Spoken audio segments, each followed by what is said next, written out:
Hi friends, మీరు చూస్తున్న ఈ రూపం ఏ రాక్షసో అనుకుంటే పొరపాటే. తను 10 శక్తి స్వరూపాల్లో ఒకరైన చిన్న మస్తాదేవి. ఈమెను పార్వతీదేవి యొక్క ఉగ్ర రూపంగా చెప్తారు. చిన్న మస్తాదేవి రూపం నగ్నంగా ఒక ప్రేమ జంట శరీరాల మీద నిలబడి తన తలను తానే నరుక్కుని తన మెడ నుంచి వస్తున్న రక్తాన్ని తన తెగిన తలే తాగుతున్నట్లు మరియు మరో ఇద్దరు మిగిలిన రక్తాన్ని తాగుతున్నట్లు చూడడానికి ఒళ్ళు గగ్గురుపరిచేలా భయం కలిగించే దృశ్యంలా అనిపించిన మన హిందూ తంత్ర సాంప్రదాయాల్లో ఈ దేవతను మోక్షాన్ని ప్రసాదించే తల్లిగా పూజిస్తారు. ఇంతకీ ఈ తల్లి తన తలను తానే ఎందుకు నరుక్కుంది? తన పక్కన ఉన్న ఇద్దరు ఎవరు? ఎందుకు వాళ్ళు ఆ తల్లి రక్తం తాగుతున్నారు? వారణాసి చిత్రానికి ఈ చిన్న మస్తాదేవికి ఉన్న సంబంధం ఏంటి? రండి వీటన్నిటికీ సమాధానం మరియు చిన్న మస్తాదేవి పూర్తి కథను ఈ వీడియోలో తెలుసుకుందాం.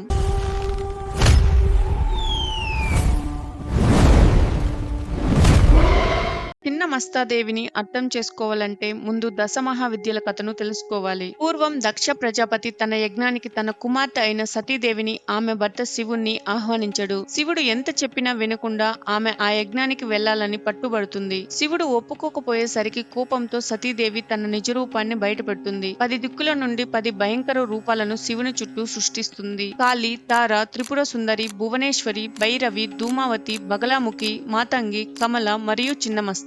శివుడు ఈ రూపాలను చూసి భయపడి సతీదేవిని యజ్ఞానికి వెళ్లే అనుమతి ఇస్తాడు. ఇలా దశమహావిద్యలు జన్మించాయి. ప్రతి ఒక్కటి పార్వతీదేవి యొక్క ఒక్కో శక్తి స్వరూపం. కానీ చిన్న మస్తానమ్మకు మరో ప్రత్యేకమైన కథ ఉంది. ఒకరోజు పార్వతీదేవి తన ఇద్దరు పరిచారకులు అయిన దాకిని, వర్ణినిలతో కలిసి మందాకిని నదిలో స్నానానికి వెళ్తుంది.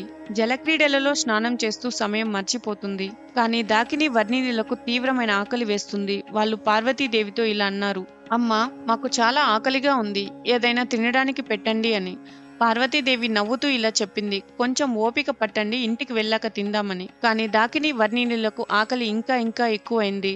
వాళ్ళు మళ్ళీ మళ్ళీ అడిగారు. తన పిల్లల్లా భావించే వాళ్ళ బాధను చూసి పార్వతీదేవి మనసు కరిగిపోయింది.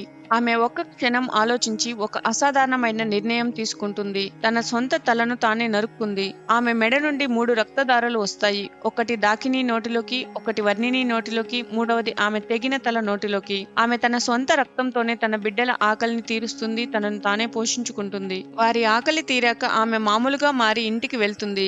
ఆ క్షణం నుండి ఆ తల్లిని చిన్న మస్తా అని పిలుస్తారు. అంటే తల తెగిపోయిన దేవత అని అర్థం. ఇది కేవలం భయానక కథ కాదు, దీని వెనుక చాలా లోతైన అర్థం ఉంది. మొదటిది త్యాగం. తల్లి తన బిడ్డల ఆకలి తీర్చడానికి తన శరీరాన్నే దారబోస్తుంది. ఇది నిస్వార్థమైన ప్రేమకు, పరిపూర్ణ త్యాగానికి సంకేతం. రెండోది జీవం, మరణం ఒకే సమయంలో.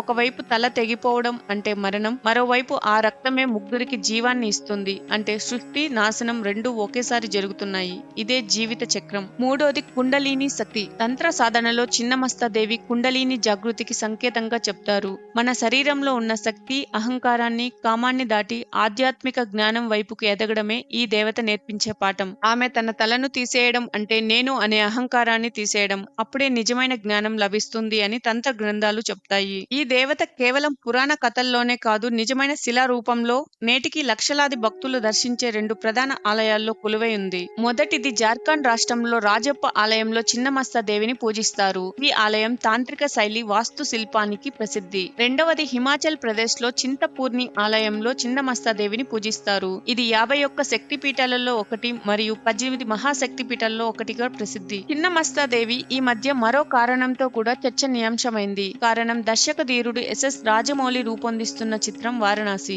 ఇందులో మహేష్ బాబు, ప్రియాంక చోప్రా, పృథ్వీరాజ్ సుకుమారన్ వంటి దిగ్గజ నటులు నటిస్తున్నారు. ఈ చిత్రంలో ఉగ్రబట్టి గుహ అనే ఒక కల్పిత దృశ్యంలో చిన్నమస్తాదేవి రూపాన్ని చూపించారు. ఇది గమనించాల్సిన విషయం. ఈ గుహ నిజం కాదు, సినిమా కోసం వేసిన ఒక సెట్. కానీ ఈ సినిమా చాలా మందికి తెలియని ఒక శక్తివంతమైన దేవతని పరిచయం చేసింది. చిన్నమస్తాదేవికి పూజ అందరూ చేయరు. ఎక్కువగా తంత్ర సాధకులు, ఆధ్యాత్మిక సాధన చేసేవారు ఈమెను ఆరాధిస్తారు. భయం, కోరికలు, అహంకారం వీటిని జయించాలనుకునేవారు ఈమెను ఆరాధిస్తారు. ఎందుకంటే ఈమె రూపమే ఒక సందేశం. నీలో ఉన్న భయాన్ని ఎదుర్కో, అప్పుడే నీవు నిజమైన శక్తిని పొందుతావు. హిందూ పురాణాల్లో ప్రతి దేవత రూపం వెనుక ఒక లోతైన సందేశం దాగి ఉంటుంది. చిన్నమస్తాదేవి చూడడానికి భయంకరంగా అనిపించినా దాని వెనుక ఉన్నది ప్రేమ, త్యాగం, జ్ఞానం. ఈ కథలు మీకు ఎలా అనిపించాయి? మీ అభిప్రాయాన్ని కామెంట్ రూపంలో తప్పక షేర్ చేయండి. ఇలాంటి మరిన్ని ఆసక్తికరమైన కథలను తెలుసుకోవాలంటే ఈ వీడియోని లైక్ చేసి ఛానల్ ని సబ్స్క్రైబ్ చేసుకోండి. జై శ్రీరామ్.